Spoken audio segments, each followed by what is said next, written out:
right, good afternoon, ladies and gentlemen. Welcome back. Second show of the day. Loving this Sunday. Keeping it real here. Got a great interview lined up for you guys this afternoon as we welcome Stewart Rhodes to the show. But before we do that, let's go ahead and get a word from our sponsor real quick here.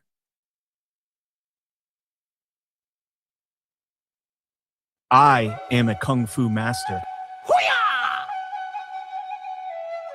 Why do you not respect me? You want to fight me? I will fight you to your death.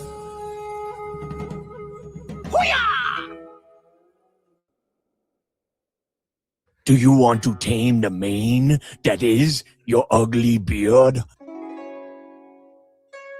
Do you want your beard to feel silky smooth?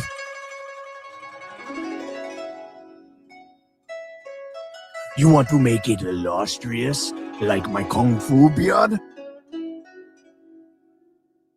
Then you need soft disclosure, beard oil.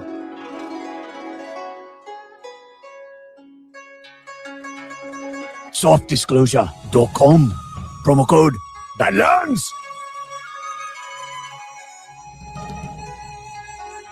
A soft disclosure on your beard. Many lady come to you.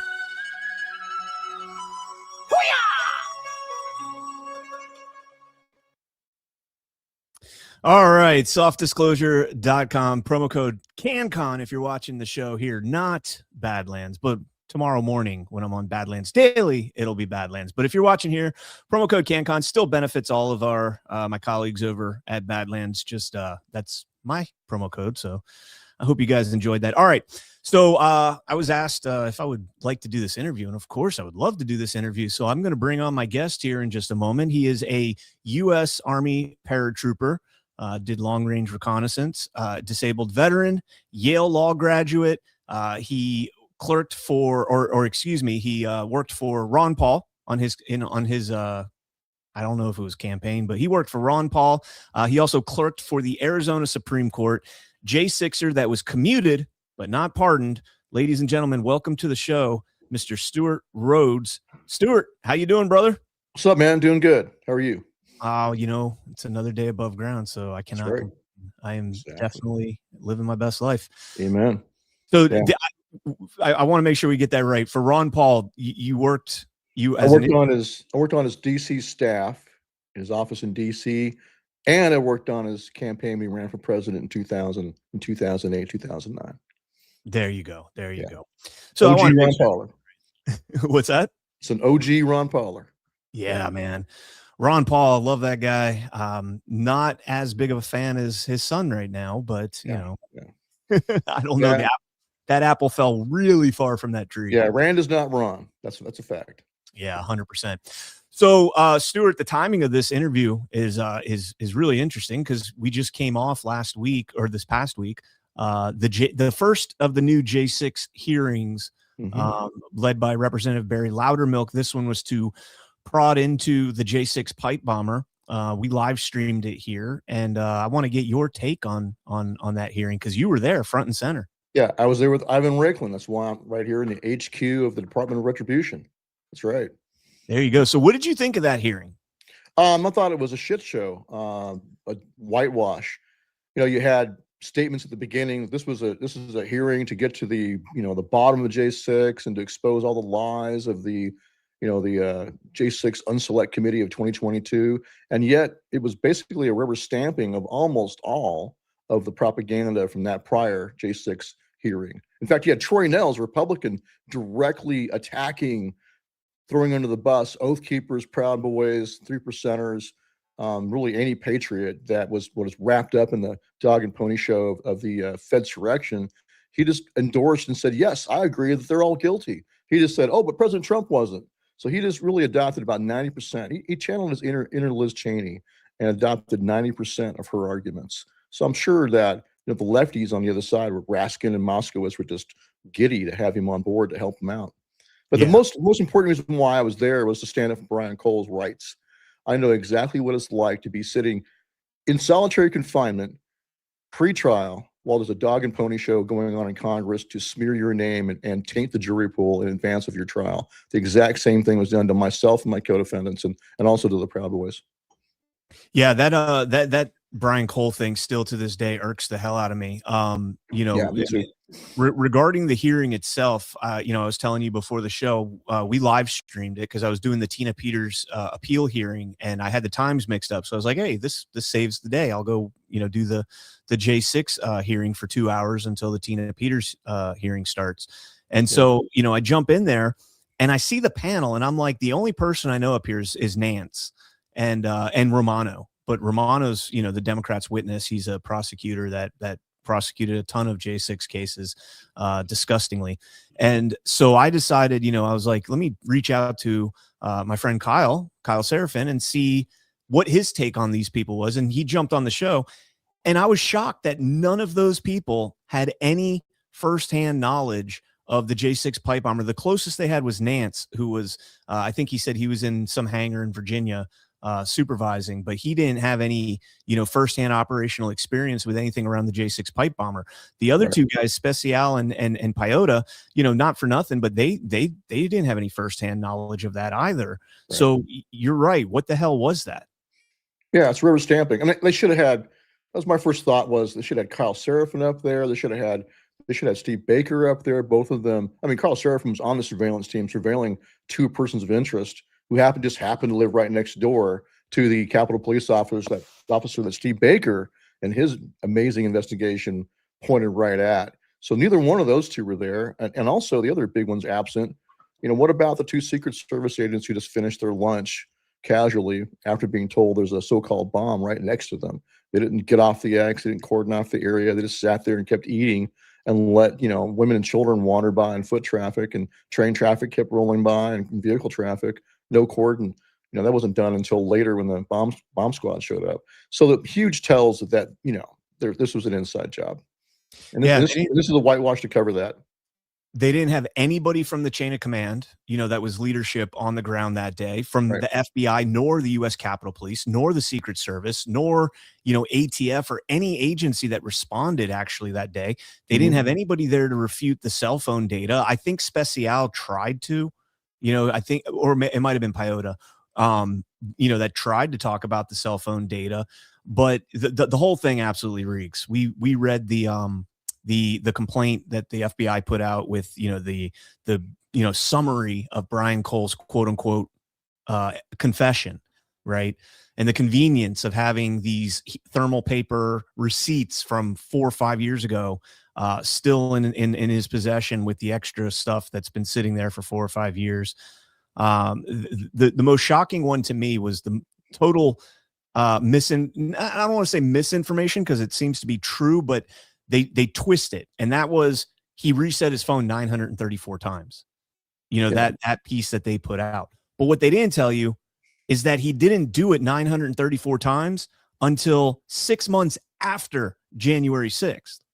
So he wasn't concerned for the first 6 months that, you know, the guy that allegedly drove his car down to DC, brought his cell phone, you know, all that stuff, all the license plate readers stuff that they should have. And the guy didn't think about wiping his phone until 6 months later. And then he did it, like, I did the math on it. I think it's something like an average of 11 times a week until today. That's insane. Yeah. He's OCD. I'm going to chalk it up to that. You know, he's on the spectrum. He's OCD. Same reason why he had kitchen timers, as Kyle Seraphin's been saying now for quite a long time. You know, so no, it's ridiculous. It's disgusting.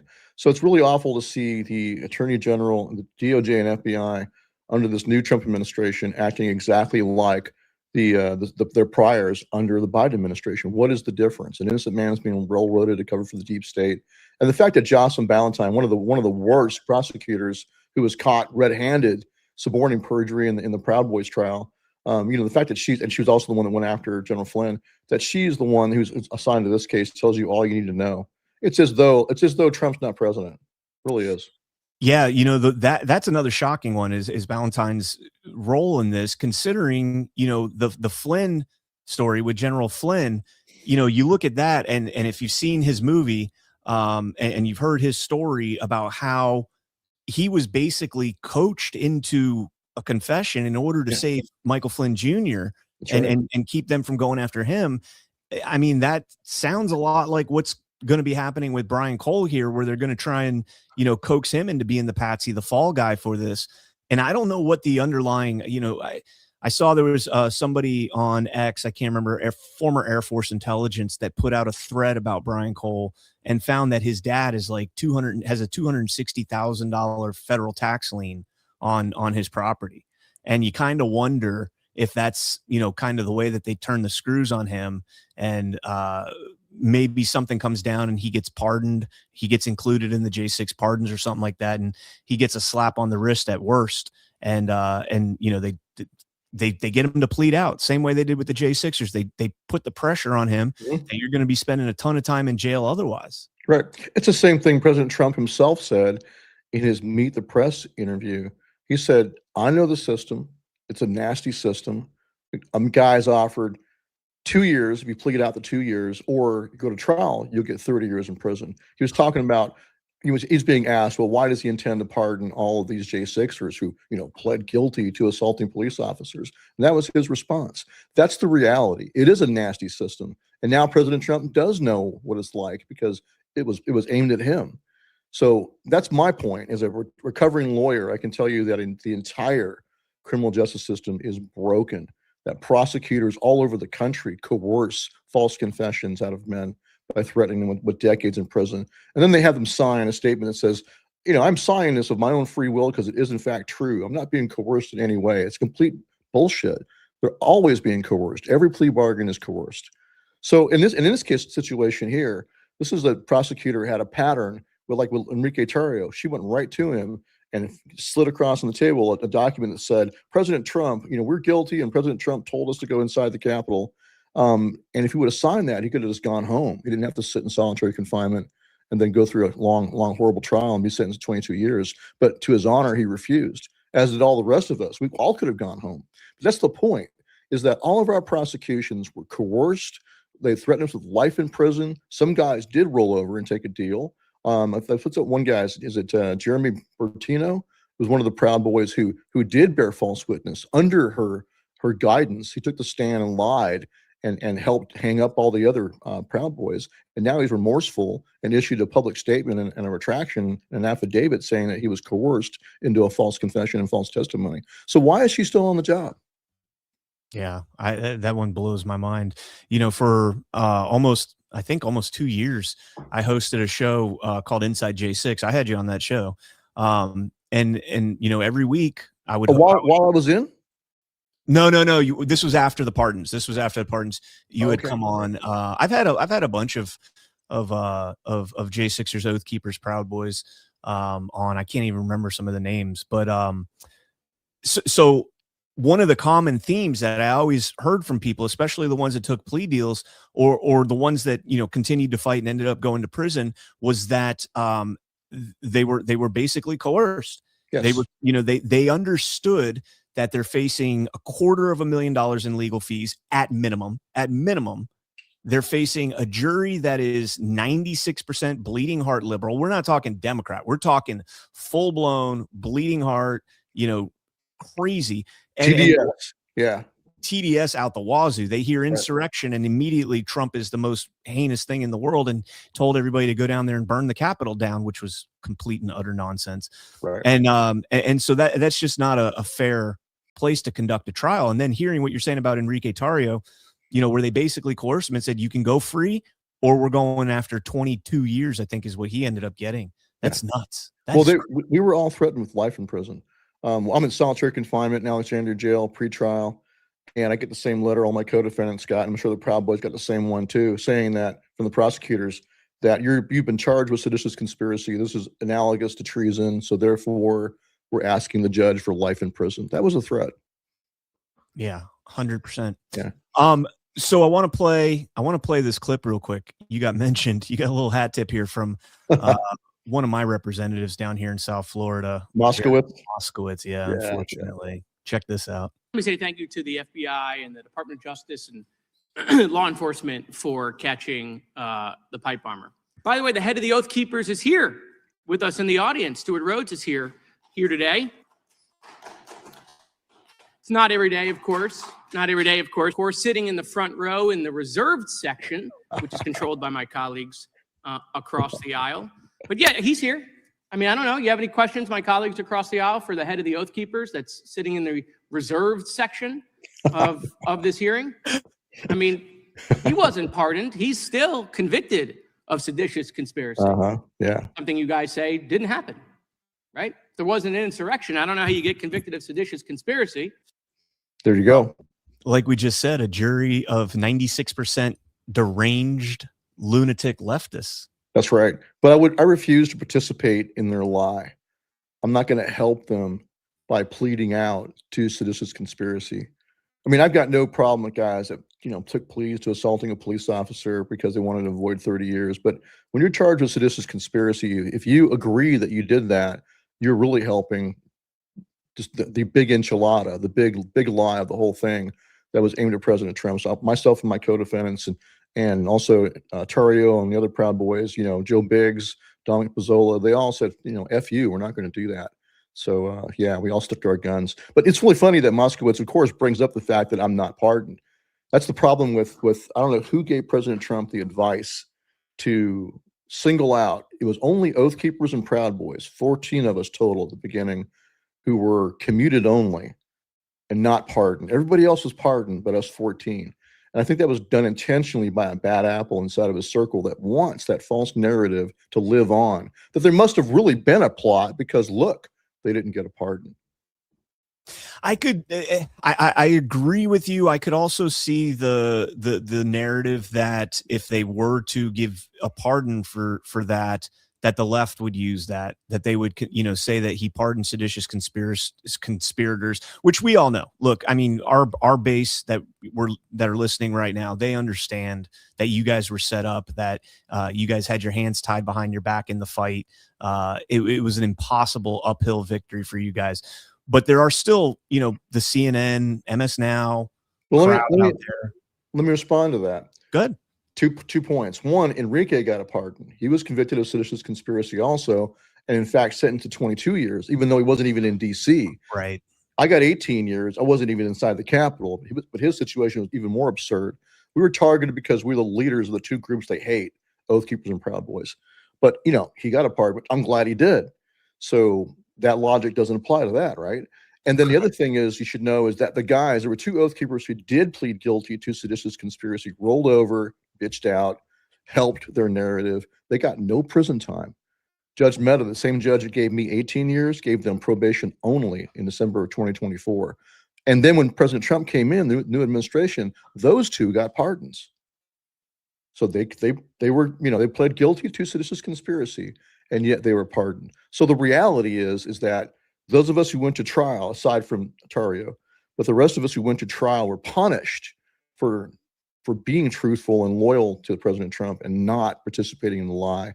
The 2 Oath Keepers who did participate in the lie were rewarded with not only no prison time, but also pardons. So it just doesn't make any sense. Yeah, I'm with you. I'm not saying I agree with that argument. I'm just trying to maybe get some insight as to who, Right. I know there's bad apples in his inner circle. I know, yeah, big time. You can just see some of the things that gets done, and you're scratching your head. And right. So it's I think it's much better than the first term. I think I don't know. I mean, no? I don't know. I mean, look at Kash Patel.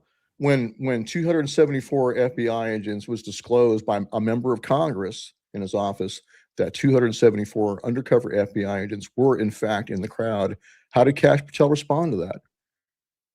Out of the gate, President Trump's response was, well, there's no way they were there for legitimate law enforcement purposes. They were there as part of, the Fedsurrection, and he's completely correct. But then Kash Patel comes out and says, oh, they were there. They were being improperly used by prior leadership as a riot control on J6. That was his excuse for that. So he's covering for the deep state. He's not just sitting on his hands and not doing anything. He's actively covering for the Fedsurrection. And I think the same is true for this prosecution right now. So we'll see, I mean, some things are better, but when it comes to going after the actual deep state, they're not doing it, just like the first time around. Back then he had Bill Barr, a poison pill, as his attorney general. Now he's got Pam Bondi. And what is she doing? I believe the same. I think the strategy is the same. They've surrounded him with people that are actually friggin' traitors. And the whole point is to distract him and run the clock out and get rid of him. Because the deep state, the uniparty, both sides, Democrat and Republican, hate Trump, hate MAGA, hate America first, and want it destroyed. And so they're perfectly happy. I believe they're perfectly happy to lose the midterms. You know, they don't really care. I think Lindsey Graham cares if they lose the majority. He'll still have his power. He'll still have his place at the trial, you know, of corruption. They want that to continue. So they want to see Trump go down in flames. I think they want to lose the midterms, and they want to see him impeached or removed from power. I agree with that. I definitely agree with that. I also think that, again, this is just my opinion. I've been very reluctant to be hypercritical of what we're seeing right now, especially on the J6 front. There's other things Pam Bondi's doing that I think are very good. You know, I think the immigration stuff is going well. I'm curious to see what comes out of the grand jury down in Southern Florida with Brennan and Russiagate and all that stuff. And I'm very curious. My specialty is elections, so I'm very curious to see what ends up coming out of that.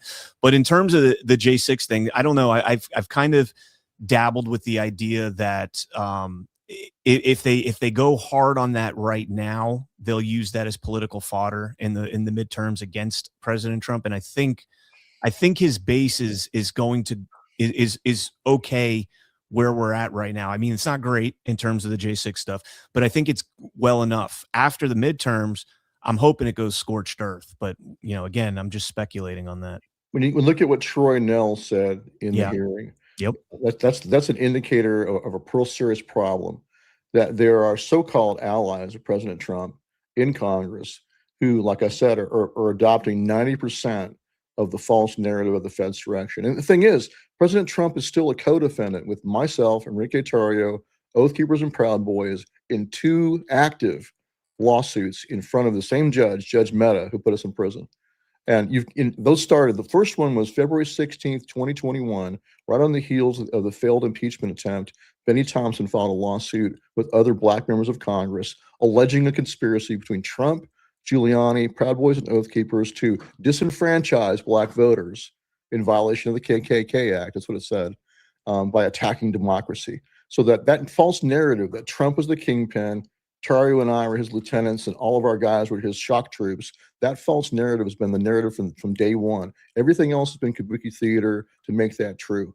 That's still there. And now you got Troy Nell's endorsing 90% of it. Only thing he's saying is, well, Trump wasn't involved, but that really was an insurrection. They really did plot and plan. So he's just given legitimacy to 9/10 of the lie. It's ridiculous. So I consider him a blue falcon, as far as I'm concerned. He's a blue falcon against all of us, and he's a blue falcon against President Trump in the long run, because he's paving the way for when they impeach him, they'll bring up all that crap again, and they'll be like, hey, look, even a Republican member of Congress agrees with us. There really was an insurrection. Only thing we disagree with him on is, yeah, Trump really was in charge of it. And they could easily make a connection and say, oh, Roger Stone was in Trump's ear, and Roger Stone was directly connected to the Proud Boys and Oath Keepers because we were protecting him all over the country. Both Proud Boys and Oath Keepers protected Roger Stone. So they'll do that and have a dog and pony show on the next impeachment, and they'll impeach him for all kinds of pretend offenses and remove him from power. But this is only going to help them do that. What is the status on those 2 lawsuits? Where are they at right now? They're in front of Judge Mehta right now. I've got interrogatories I have to answer to them, demanding stuff from me. So the lawfare lives on. It's like a friggin' zombie. The false narrative lives on and stumbling through the courts like a zombie on the civil side. They lost for now the criminal side, but they still have the civil side. That's what they're doing. 2 lawsuits, one by members of Congress and one by a group of Capitol Police officers who we never touched. No Oath Keeper, no Proud Boy touched a cop that day at all. And yet we're still being looped in as like we're the ones that led the whole thing. It's part of that false narrative. The whole goal is to taint MAGA and get Trump. It's still the same goal. Is that going to be a bench trial or a jury trial? Or do you know? I believe it'll be in front of a jury. Yeah. But it's the same. It's the same. Like you said, the blue-haired crazy TDS Right. suffering communist in DC. They admitted, most of our jurors admitted they were at all the Black Lives Matter protests, you know, the pink pussy hat protest, anti-gun protest. So they had, you know, oh, I was at the March for Our Lives, you know, the anti-gun protest. And then they have, so the anti-gunners on the jury, then they parade my perfectly lawful AR-15s from Texas and say, well, look at this. This is what he had, you know, in his hotel room. I look at my guns in my hotel room in Virginia. I'm a friggin' Texan and a veteran.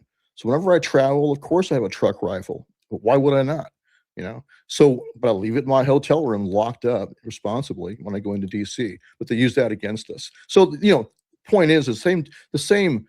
It's like being tried in the Soviet Union. You're not going to get a fair trial, whether it's criminal side or civil side. But here's the thing: I will never concede. I will never give them an edge.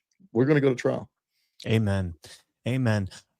So let's I'm trying to think of where to go from here. What about Tina Peters? I mean, Ivan and I are both of the same mind that she is a material witness to the election fraud of 2020 and a conspiracy. There's no friggin' statute of limitations on that. She's a material witness to federal crimes. And what should happen is the President of the United States should just send the U.S. Marshals to go pick her up and bring her back right now as a material witness under and put her under any witness protection program and put her in a Lincoln bedroom in the White House. And then let the leftists fight in the courts, try to get her back. But go save her life, preserve a witness, because otherwise, if he leaves her there, there's a, you know, God forbid, there's a pretty high chance that she won't survive, because they know that she's a key witness against their massive election fraud and insurrection that they did in 2020. That's something. So the Tina Peters case is something I live streamed all 7 days of the trial. I've done several shows, like long form shows about the trial. Did the hearing the other day. The only thing that you said there that I'd push back on, and this is kind of I think this was a misbranding in the public opinion, and that is that she's a federal witness against election fraud. She is not the witness against election fraud, because a whistleblower, or as you would, she doesn't have the expertise on the system. What she has, there are others, but what she is she's a whistleblower and a witness against the weaponization of government. And that came out across the board in her trial the other day, where they had evidence that they would refuse to allow her to submit. They had a sentencing where they brought up the election fraud and her platform that she uses to talk about election fraud, which was not allowed to be presented in court, but the judge considered it in his sentencing. You had the misrepresented misdemeanor that they represented as a felony to the jurors. And then, most importantly, the exculpatory evidence that was kept out of that trial. They had text messages with the guy that Gerald Wood, that Conan Hayes used his identity. They had text messages that he was well aware that Conan Hayes was going to be using his identity. And that never made it into their discovery. They only got that because somebody had a device that the FBI did not confiscate. So I think Tina Peters' best case for getting witness protection and having the marshals extract her would be as a witness against the weaponization of government. I'm sure you can make the argument for but either way, when the U.S. Marshals all the time go and pick up state prisoners from state penitentiaries and state prisons and bring them into federal custody because they're material witnesses, they don't have to go and prove to a state judge that they're a material witness in a federal case. They just go get them. That's my point. Yeah. So I think you just make and here's the second part. President Trump has pardoned her. And I think it's a brilliant argument that Peter Tickton and others have put forward that, hey, until you show me a Supreme Court case saying that presidential pardons cannot apply to state offenses, he should operate under the assumption that they can. So once again, why do you go hat in hand to a judge, asking a judge to pretty please recognize the president's power to do this? Trump should just say, hey, I'm the president of the United States. Until Supreme Court says otherwise, my pardon applies. Go get her. And just jump inside of their OODA loop. Just jump inside of it. Go get her. U.S. Marshals show up and back them up. I mean, they can go get Maduro out of friggin' Venezuela. They can go get her out of Colorado and just back up the U.S. Marshals with, Delta Force if you need to or whatever, and go get her. No, I can tell you from being in prison, no security guard, no prison security guard is going to want to, get in a gunfight with U.S. Marshals or Delta Force. They go pick her up. They're going to give her over. Be like, hey man, and most of them are conservatives anyway. They'll be like, hey, we're just going to back up. It's not my fight. Have a nice day. and they'll take her to the White House. And like I said, so rather than our side trying to fight in courts to get her out of danger to her life, make her safe, let them fight in the courts to take her back. Yeah, if we can extract Maduro, we can extract Yeah. Tina Peters. One of the things that Imagine what that would do to Trump's own base as far as re-energizing them. You know, seriously. I agree. One of the things that they brought up at the end of the trial, at the end of the not trial, excuse me, the end of the hearing was John Case, Tina Peters' lawyer, mentioned, and this is sickening. There's only four minimum security prisons in all of Colorado, and they're all men's prisons. So Tina Peters, who's a nonviolent offender, quote unquote offender, no convictions, a Gold Star mother, 70 years old, not in the best of health right now because of the conditions, is living in a medium security prison with murderers, rapists, drug dealers, violent offenders. Yeah. And that is a massive violation of her civil rights. She should be at a camp. I had camp points. I know what it's like. I had camp points, and yet I was at a medium security. They gave me a management variable. That's what they call it. So sure, she should be at a camp. She's no threat to anybody. In fact, she should be on home confinement, home arrest, pending her appeal. That's what should be done with her. And yet they're punishing her by putting her in solitary confinement. And I think they want her dead. I really do. And I think she is a material witness. I really do. Because she was administering not just a local elections, not just a presidential election, which is supposed to be carried out according to state election law, but she was also administering elections for Congress under the Help America Vote Act. And that's where I say she was, in fact, complying with and enforcing federal law. And you can't have a state able to just criminalize compliance with federal law. That's the problem. I agree. And it will be interesting to see how the appellate judges rule. We know, I mean, you can say with almost certainty if you watch that hearing that she's going to get some sort of relief. It's just a question of, are they going to commute the sentence? Are they going to re-sentence? Are they going to declare a mistrial because of the misrepresentation of that one charge? There's a lot of different venues that the court can go. But one of the things that I'm hoping the appellate court does is I hope there's an emergency motion for a bond hearing to get her out now, given all of the stuff in that hearing and the minimum security prisons or the lack thereof for a female defendant that's a nonviolent offender. So yeah, amen. Keep praying for Tina Peters, man. Keep praying for Tina Peters. Hope so too. Let's talk now. I just real quick, I wanted to, before we segued over to Tina, I wanted to just ask you, as you know, somebody that went to law school and knows the system, what were some of the more egregious injustices in your trial? I know there was a ton, but in your opinion, what were some of the most egregious injustices? Some of the worst ones were, one, we were not allowed to show any footage of Ray Epps the night of the 5th telling people in DC, tomorrow we need to go into the Capitol. We weren't allowed to show that to the jury. We weren't allowed to show video of him telling people to go to the Capitol in the crowd on J6, whispering in Ryan Samsel's ear right before the first barricade was pushed over. You know, a bunch of images of him basically coordinating in the crowd. We were not allowed to show that to the jury. We were not allowed to even mention his name and not allowed to bring him up as a witness. So, and the same thing happened. This is the big tell too. So you would think that he had been an Arizona chapter leader for Oath Keepers back in 2010. He was an ex-chapter leader. But you would think that wouldn't make a difference to the bad guys, right? They would love to have a guy like that sitting next to me at trial, you would think, right? On camera, actually doing what I was accused of doing, articulating a plan to go inside the Capitol, encouraging others to do it with him. But yet he's ghosted, not sitting next to me at trial, he's being hidden from the jury. And the J6 Select Committee, when they showed video footage of Ryan Samsel and others pushing over the first bike rack, they cut out Ray Epps just like seconds before, whispering in Ryan Samsel's ear. Same thing. Why wouldn't they make the big deal out of that? So he was erased from their narrative. Do you know what he whispered in Samsel's ear? I've heard different things. What have you heard? So the New York Times put out an article and said that they obtained, an interview or something with Samsel, and Samsel said that Ray Epps just whispered, the cops are just doing their job, give them a break, or something along those lines. Right. I've interviewed what I heard. I've interviewed Samsel several times. I've talked to him on and off air, and you can hear Ray Epps if you listen to the video. You can hear him, and he says, "We need more people." Yes. Wait. Hold on. Clear as day. That's right. We need more people. Right. Yeah. That's what I heard he said. That's right. So where does the New York Times come off with this story without any evidence. They give you no evidence. There's no recordings. There's no tape. There's no transcripts, certified transcripts, nothing. They just say, this is what he said. Trust us. Yeah, it's like the interview. It's like this. So 1 second. It's like the exclusive interview they did with Ray Epps, where they're like, oh, we flew out and sat down and talked with him all day. And then there's like 2 quotes in the whole article from him. The rest of it is just a fluff piece about how great of a guy he is. Just an average Joe like you or I. Right. Yeah. That's another big tell. I'm characterized as some kind of demon, right? In every media, including the New York Times. And yet Ray Epps is softballed by all the media. So come on, guys. After a while, you have to be like, okay, where there's smoke, there's fire. The guys are friggin' fed. And I don't care if he sues him for defamation. Let's go do discovery, Ray. Friggin', I think he's a piece of shit traitor. So that's what he is. So yeah, so we weren't allowed to even talk about him.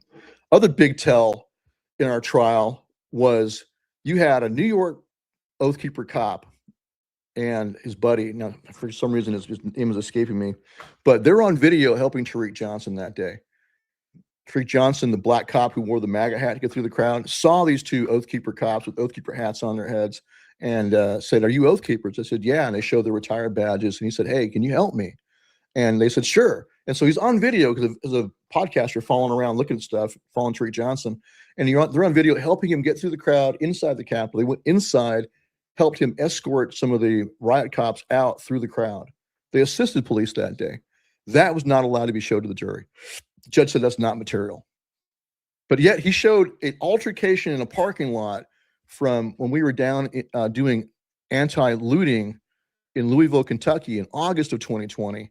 They showed a video of that confrontation in the parking lot. That was somehow material. But an Oathkeeper cop on the day helping police was not material. That's the kind of crap that they did. So things that were potentially exculpatory were ruled non-material and excluded by one excuse or another. This is the thing about judges. A judge can always pull whatever he wants out of his ass as an excuse. This is why I'm not confident. I clerked for the Arizona Supreme Court. I saw it happen right there inside that court. If they want an outcome, they'll find a way to get to their outcome. Just trust me on that. So that's why I'm very skeptical about any judge. So yes, we were not allowed to show that exculpatory evidence. We were not allowed to talk about Ray Epps. We were minimized in talking about all the different obvious coordination in the crowd among guys that looked like they were military trained tactical teams were there for that purpose.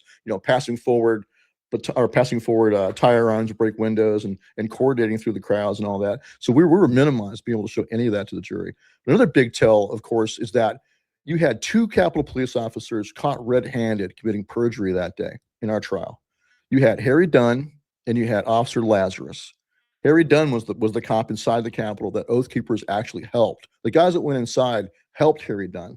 And what they did is they saw him on his M4, adrenalized, screaming and yelling about he's going to take down all these Trump supporters with him, take them all with him. And they realized this guy's getting ready to open fire on Trump supporters. So they got in between. They put their backs to Harry Dunn, put their hands out towards the Trump supporters in the area, and just calmed things down and de-escalated it. In particular, calmed down Harry Dunn. I don't think Harry Dunn was ever in any danger from any Trump supporter, but he was hyperventilating and just spinning out. So they calmed him down, and in his first 302 interview with the FBI, the first 302 from his interview, he admitted that the Oath Keepers helped him. He said, "Yeah, I let them help me keep Trump supporters from getting down the staircase I was guarding." But then later, when it came to our trial, that magically changed. He's like, "Oh, that was mistaken. It wasn't the Oath Keepers to help me that day. It was some other group dressed like that, still undisclosed." He said, "No, the Oath Keepers were actually hostile, and Officer Lazarus was with me and saw how hostile they were." Then they paraded Lazarus onto the stand, and he's on the personal security detail for Pelosi, special agent with the Capitol Police. And Officer Lazarus, another black officer, gets up there and says, "Yeah, I was with Harry Dunn that day, and I saw the confrontation with the Oath Keepers, and they were very threatening and hostile." That's what they both said on the stand. Well, after our trial, Steve Baker finds video of Officer Lazarus in the tunnels under the Senate at that moment. He couldn't be in 2 places at the same time. So they're both caught red-handed. They both lied on the stand. And yet to this day, they are not, how come they're not being prosecuted right now for perjury? So that's the problem is this case is that subordination of perjury happened all over the place, intimidation of witnesses, and also prosecution of witnesses. Our legal counsel, Kelly Sorrell, who was with us there in J6, she was indicted. As soon as we announced her as a potential witness or as a witness, boom, she was indicted. And then she clammed up and pled the fifth and wouldn't take the stand. So that was a pattern we saw all through the J6 cases, is that witnesses would be intimidated and threatened with prosecution if they testified, and those who were announced that were getting ready to come testify, bam, they'd be indicted. So those are the worst ones. Oh, and also, I'm getting ready to call a leader in Oath Keepers who had stepped down for being one of my VPs, but was still, still in the organization, had full access to all our chats, everything. He's going to call this guy as a witness. And I can't say his name because I believe it might still be under a gag order from Meta. But you can go look at the New York Times outed him. You can look it up right now if you want. But November of 2022, the New York Times outed him. So anyway, get ready to call this guy as a witness, and bam, the prosecution says, oh, we have to let you know he actually works for us. This guy had been taking $6,000 a month, at least since August 2020. He'd been recruited by the FBI and was a snitch, was informing on Oath Keepers. So that came out in our trial. Of course, the jury doesn't hear any of this. The jury has no idea, right? Oh, I got his name. Yeah. So they knew exactly what we were doing and not doing. They knew we were innocent.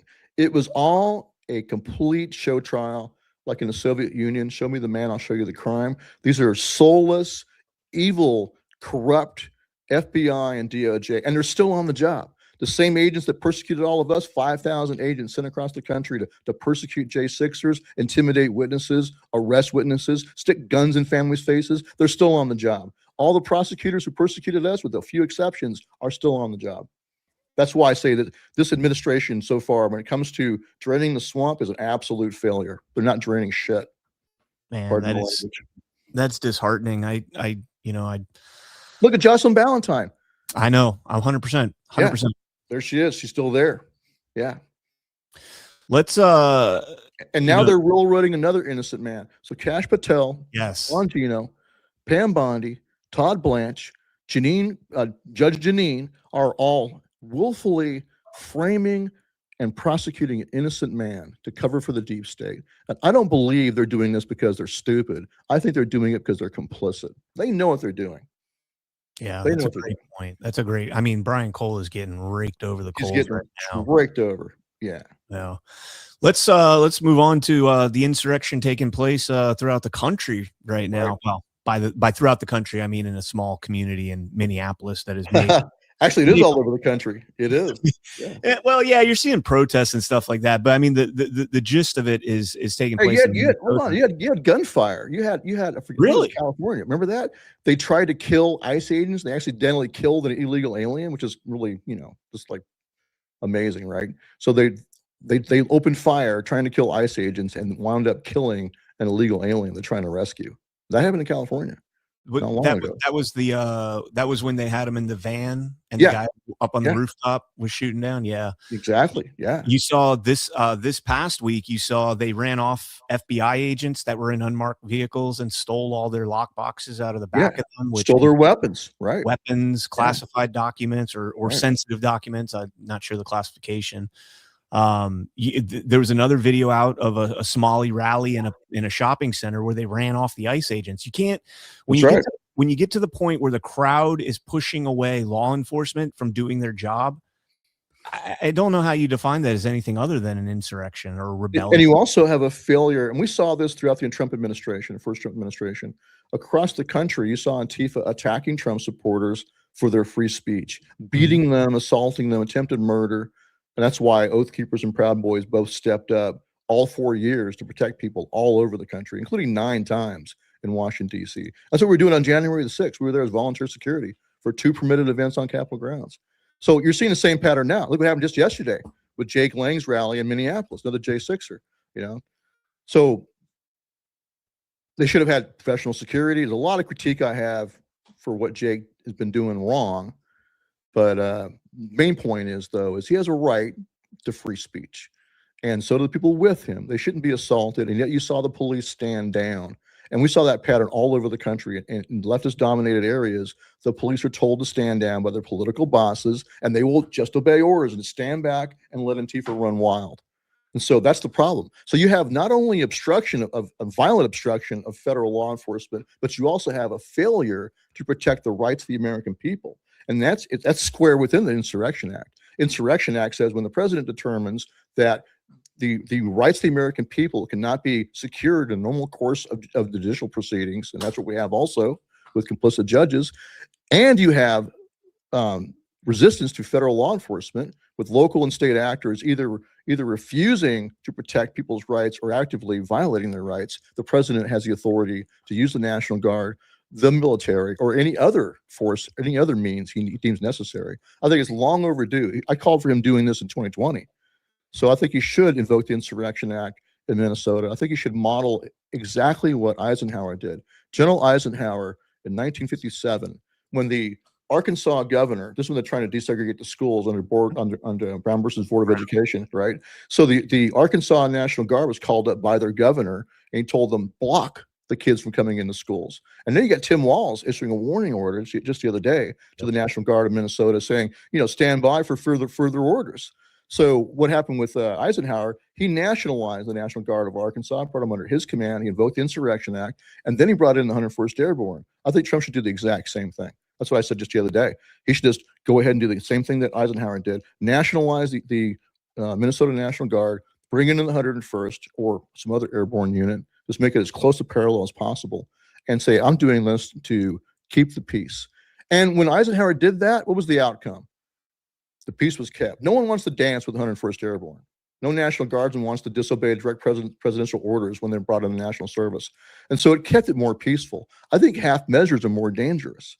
Half measures are why you got that shooting in Minneapolis. You got ICE agents on the street on foot trying to do their job, and you got vehicle traffic by crazy Karens being used as cannon fodder by the left. That's going to lead to more tragedy.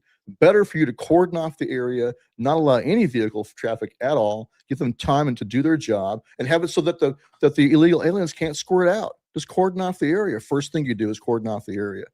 Then you go in and go after your targets. That's what I think. So I think that it'll be safer if he invokes the Insurrection Act. And the model is what, 17 times? JFK did it. Lyndon Baines Johnson did it. Bush did it with the Rodney King riots. He brought in the Marine Corps. Yeah. So to me, I'm sure President Trump's being told, if you do this, it'll lead to more violence and then you'll lose the midterms. If you don't do this, you're going to have more violence and then you'll lose the midterms. Yeah, I'm with you. We also had the decision from the Supreme Court a couple weeks ago where it seems they're not clear about posse comitatus and whether or not you can deploy the National Guard before you deploy the regular forces. But they didn't define what regular forces is. Are we talking FBI agents? Are we talking active duty Marines or soldiers? The 101st, So yeah, that is and so by President Trump not invoke the Insurrection Act, it makes it easier for nonsense like that to happen in the courts. Yeah, and that's the thing that they need to get away from. The Insurrection Act gives the president a lot of plenary power in determining. Big time. We've even the Brennan Center. I was, whenever I talk about this, I always have an article that the Brennan Center put out and using the left's own words against them in this case, where they say it's very unclear how much power the president actually has in declaring the Insurrection Act. Well, in 2020, I was advocating it. I believe others were advocating it. And so the leftist, the Brennan Center, was like, hey, this is a problem. We got to fix this. We can't have Trump having this kind of power. We need to amend the Insurrection Act to make it clear that Congress has to give approval. That tells you right there. It doesn't need congressional approval. And really, it goes back to the basis of the militia acts. Long before there was an Insurrection Act. The Insurrection Act was signed into law by Jefferson. Before that, there were militia statutes that fleshed out Article 1, Section 8, Congress has the power to provide for calling forth the militia. And they did in militia statutes that said, in the cases, and it said for three purposes: to repel invasions, suppress insurrections, and execute the laws of the Union. The president can call forth the militia for those three purposes. And Congress has fleshed out how that's done. And they've always delegated that, to the commander-in-chief.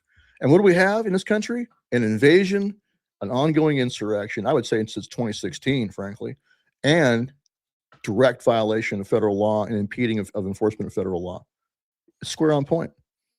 Yeah, I made the argument. I covered back in December of, I think it was 22, I covered Jeremy Brown's trial down in Tampa, Florida. Oh, another travesty. My God, what they did to him. Yeah. I could do 5 hours on Jeremy Brown and how they screwed him. Yep. But one of the things that I used to, of course, why, right? He was blowing the whistle on their attempt to recruit him to spy on Oath Keepers. As an Oath Keeper member, Special Forces veteran, And that's why they planted fake evidence on him, as retribution for him being a stand-up guy. Yeah, they planted fake grenades. They planted a fake CD. Right. You know, all sorts of stuff on him. Yeah. But I made the argument that, you know, the left, by calling the Oath Keepers, the Proud Boys, militias, their words, militias, you know, whether or not you guys define yourselves as militias or not, that's what they called you. You know, they make the argument, well, the Second Amendment only applies to militias. Well, here's case in point. So you shall not infringe Jeremy Brown's rights because they put him away for the sawed-off shotgun he had and the SBR that he had, and both of the grenades, both of those he should have lawfully been allowed to have, using their own arguments against the Second Amendment that it's only intended for a well-regulated militia. Right. You don't get much more well-regulated than a Green Beret Special Forces Master Sergeant. That, you know, you don't get much more well-regulated than that. Exactly. Well, I mean, look, man, the federal statutes still to this day define the militia as all able-bodied males from 17 to 45. And for us veterans, it goes to age 64. We can call back into service right now.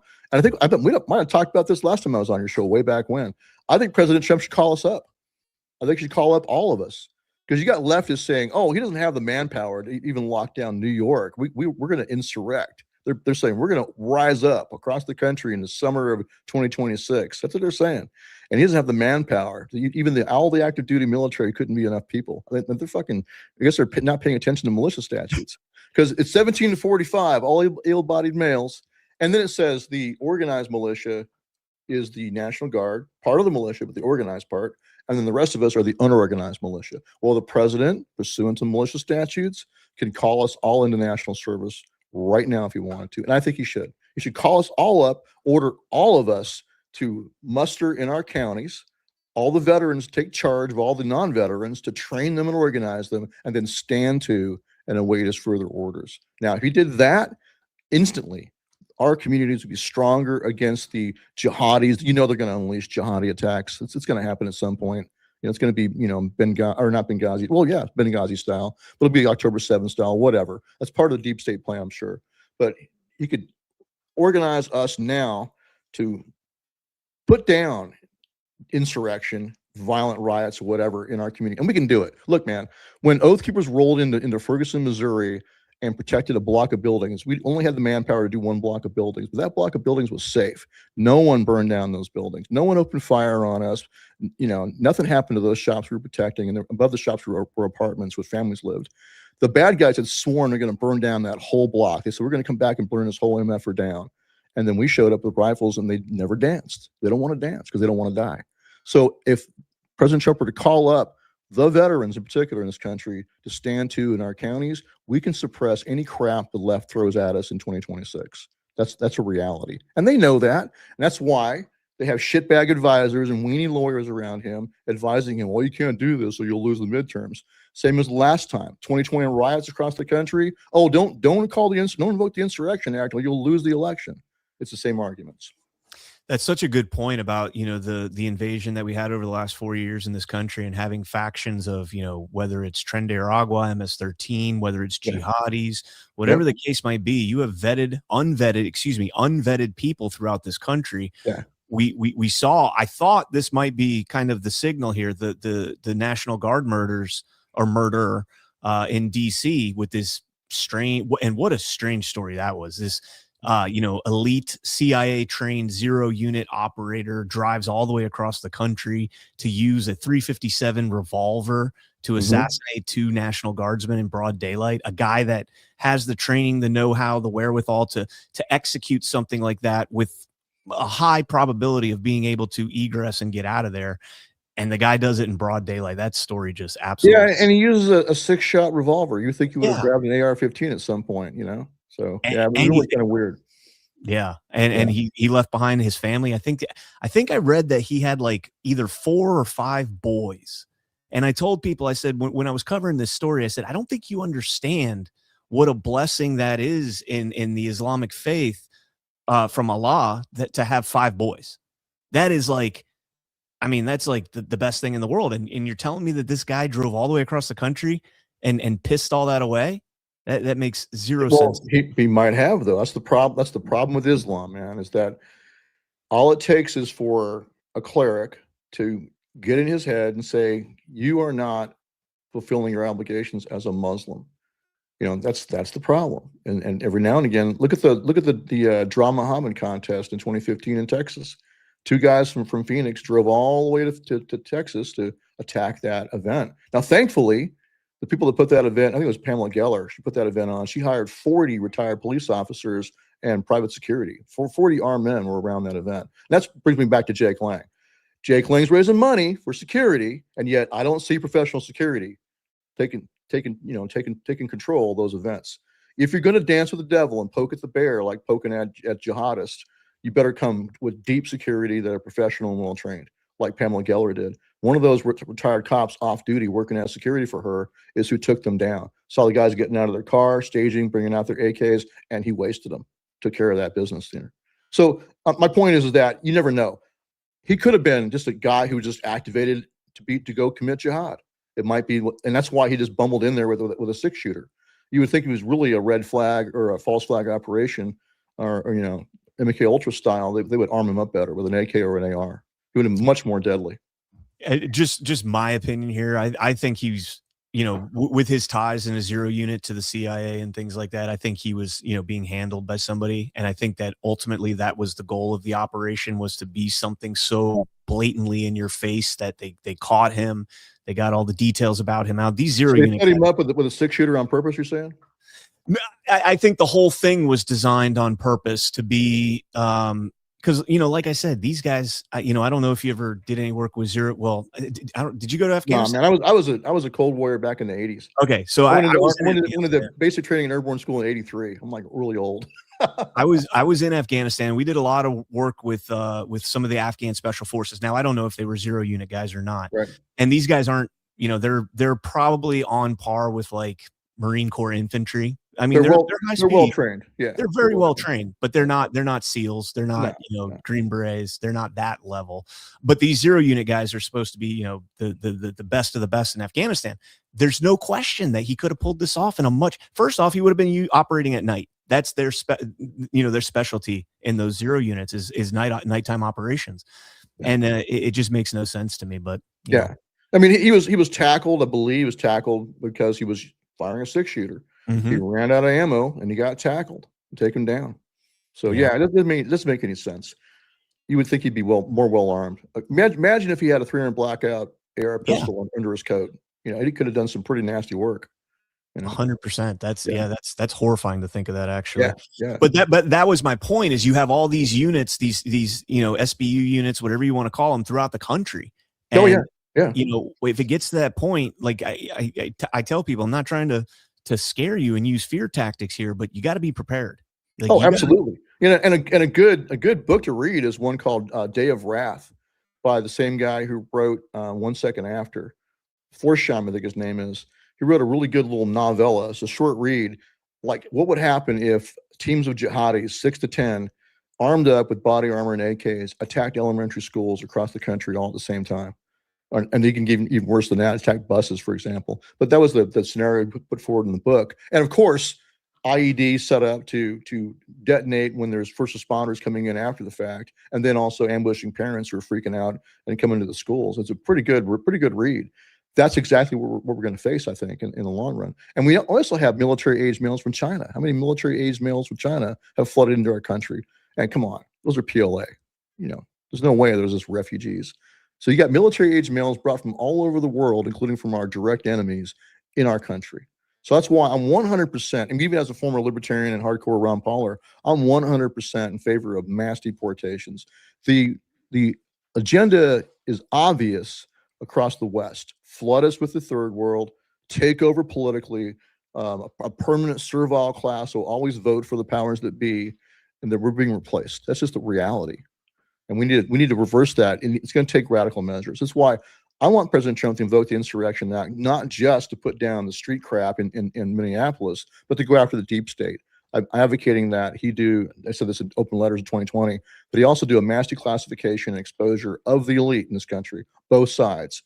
Just dump all the dirt out. He should have Tulsi Gabbard and Pete Hegseth order I would start with SOCOM troops, U.S. Marine Corps airborne troops, your most loyal, patriotic troops, Marine Corps, Army Airborne, Special Operations. have them take over the CIA buildings, NSA buildings, FBI buildings, tell all the employees to go home on paid leave, but you go sit at home. Meanwhile, we're going to go through with military intelligence. We're going to sort out all this crap.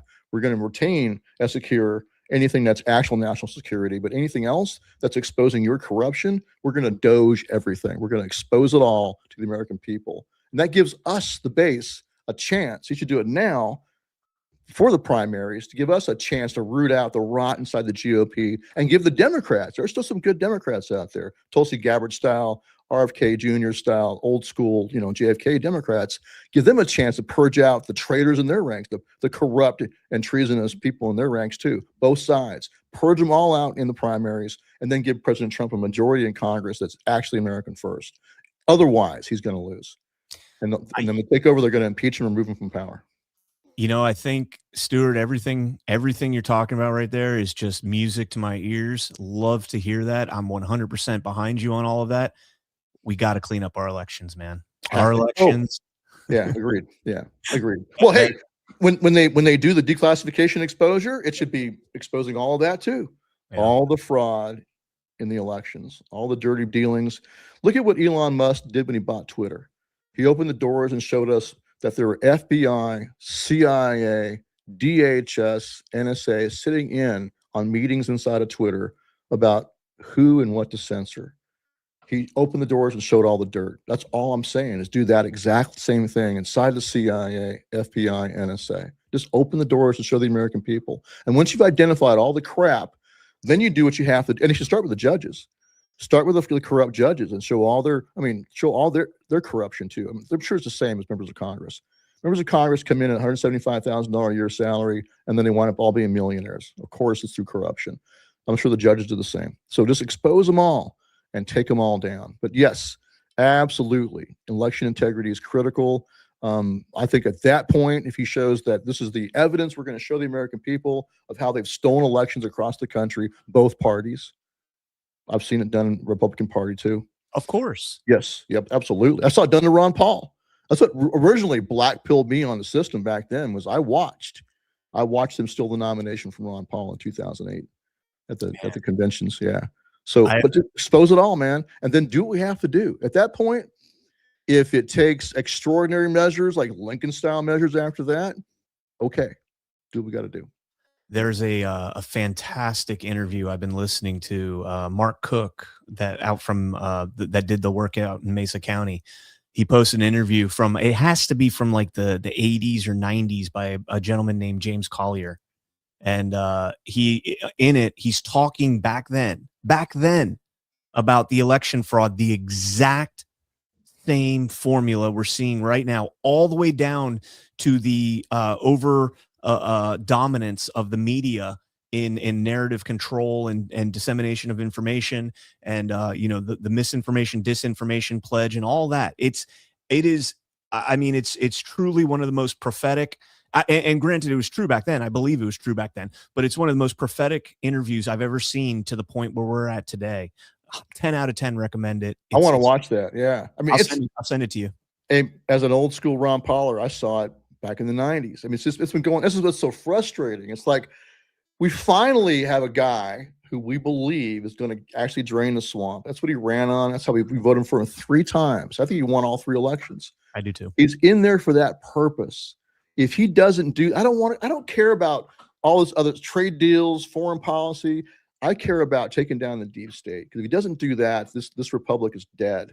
And if he doesn't do it, we'll have to do it ourselves. Like I said, I'm Bannon. He's like the plumber we hired to come drain the sewage is flooding our house. And we brought the plumber in to fix this crap. We don't give a damn about mean tweets. We don't care who he slept with. We don't care about any of that stuff. All we care about is he's promised to drain the friggin' shit out of our house. He's got to do it. So, that's why I'm here with Ivan. We're going to work together as if we're Trump's lawyers. What would we tell him if we had the magical opportunity to advise him, and get past all the gatekeepers? What would we tell him to do? And I would say, embrace your destiny. God saved him for a reason in Butler, and it's not for the stuff he's doing right now. It's to take the deep state down. Because otherwise, when he's gone, they'll go right back to business as usual. Stewart, I will give you the final word here, but also please share with my audience where they can find you and support you. So I'm actually back on X again. I was suspended for almost about a year now, but I'm back and, knock on wood, as at Real Oath Keepers is my X channel. But if they want to support my work, I'm rebuilding Oath Keepers. I want us to be, we had 40,000 guys at one time. I could go and protect any, rallies and journalists, et cetera. It's very frustrating not to have that manpower to go do that. So I'm rebuilding it. If you want to support that work, you can go to givesendgo.com/oath. That's givesendgo.com/oath, OATH. And our new website is oathkeepers.info. It's still a work in progress, but I'm just rebuilding. So it's my obligation and duty, as before, to speak out. And I'm grateful to President Trump for setting me free. Don't get me wrong on that. But I'm still working for the pardons for all the other guys, myself, and there's a total of 12 of us that still need pardons. 8 Oath Keepers, 4 Proud Boys. So, but my big picture point is I got to get back on my mission, which is to fulfill my oath, So I'm not going to stop. I'm going to keep going. Not going to stop me until they kill me. That's how I feel about this. So that's why I've teamed up with the Mr. Mass Marauder here, Ivan. So tell him to poke his head in and say hello to the beautiful. Ivan, come say hi. Yeah, we're doing. Say hello, brother. Look at that bald head. Did somebody ask for the Secretary of Retribution? Hell yeah. Is that what I heard you say? Hell yeah. No, I appreciate you. I mean, yeah, Brian, you're doing great work. You're probably the most in tune, independent content creator, journalist, whatever you want to call it, researcher related to all levels of fraud related to the 2020 election in the most granular level detail. And I mean, that's why a lot of people watch you, because you're filling a massive void that no one else is filling. I want to mention one other thing, is that the last lawsuit related to the 2020 election resides from New Hampshire. And that was just dismissed by the New Hampshire Supreme Court. So we have 60 days to bring that to the Supreme Court, which could actually shape this 2024 election. And you might want to bring on pro se litigant Dan Richard to go into detail on that. I've had him on my show a couple times back in the day. Dan Richard's awesome, man. He litigated. So he has an update himself. I'll get in touch with him for sure. Yeah. For sure. Speaking of election integrity, so yeah, appreciate it, brother. All right, gentlemen. Well, thank you guys all so very much for joining us today. Be sure I've got all of Stewart's links down in the description below, as well as all the sponsors, badlands.com or softdisclosure.com, promo code CannCon, mypillow.com, promo code CannCon as well. Thank you guys all so much for tuning in. Stewart, God bless you, and I'm so glad to see you on this side of the bars, brother. You too, brother. God bless you. Take care. Be safe. All right, guys. Stay frosty. God bless each and every one of you. God bless America. Make the fortune cookie country pay for this.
never knew existed.